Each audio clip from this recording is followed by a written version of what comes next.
The air crackled. Electricity hung heavy, a shroud in the night. Inside a ramshackle laboratory, illuminated by flashes of lightning, Victor Frankenstein toiled. His heart pounded, a drumbeat to the approaching storm. He was close, so close to achieving what was once unthinkable, to conquering death itself. But some lines should never be crossed, some veils never lifted. And on that night, Victor was about to rip through the fabric of life itself. Victor's obsession had consumed him. He was blind to the ethical implications, to the potential for chaos. In his hubris, he believed he could control the forces he was about to unleash. Little did he know his creation would become his curse, a terrifying embodiment of his ambition. As the final wires were connected, a monstrous shadow began to stir, cast by the flickering candlelight. A new horror was about to be unleashed upon the world.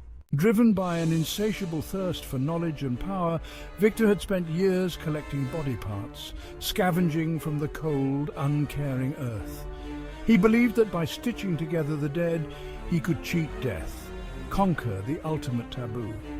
His ambition knew no bounds, his arrogance fueled by a dangerous cocktail of genius and obsession. The laboratory was his sanctuary, reeking of formaldehyde and decay. He had assembled the creature from the remnants of the deceased, a grotesque jigsaw puzzle of flesh and bone. The air itself seemed to recoil from the unholy amalgamation. Victor, blinded by his ambition, saw only the scientific marvel before him, not the abomination he was about to unleash. He was about to learn in the most horrific way imaginable that some things are best left undisturbed, buried in the cold embrace of the grave. The storm raged outside, mirroring the chaos unfolding within the lab. With a final jolt of electricity, the creature twitched. It was a gruesome parody of a man stitched together from mismatched parts. Its skin was stretched taut, jaundiced and scarred. Its eyes opened, dull yellow orbs filled with confusion and a nascent rage. Victor recoiled in horror. The creature lurched to its feet, its movements jerky and unnatural. It stumbled around the lab, a grotesque mockery of life. Victor, his dream turned nightmare, fled in terror.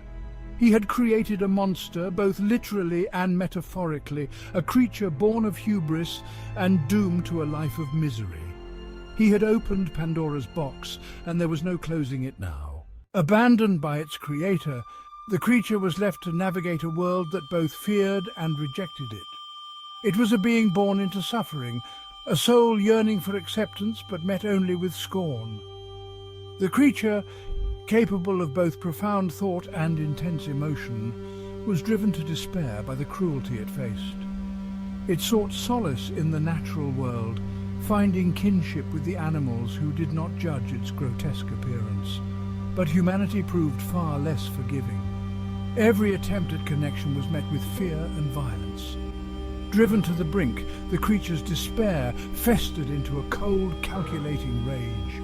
It vowed revenge on its creator, on the man who had brought it into this world only to abandon it to a life of misery.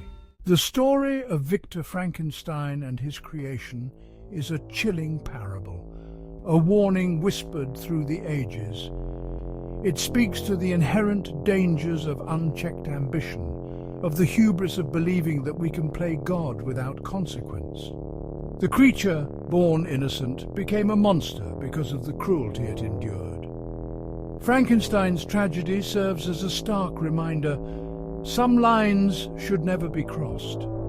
There are certain doors, once opened, that can never be closed. And the pursuit of knowledge, however noble, must always be tempered with compassion and a recognition of our own limitations. We tamper with the very fabric of life at our peril, and the consequences, as Victor Frankenstein learned, can be truly monstrous.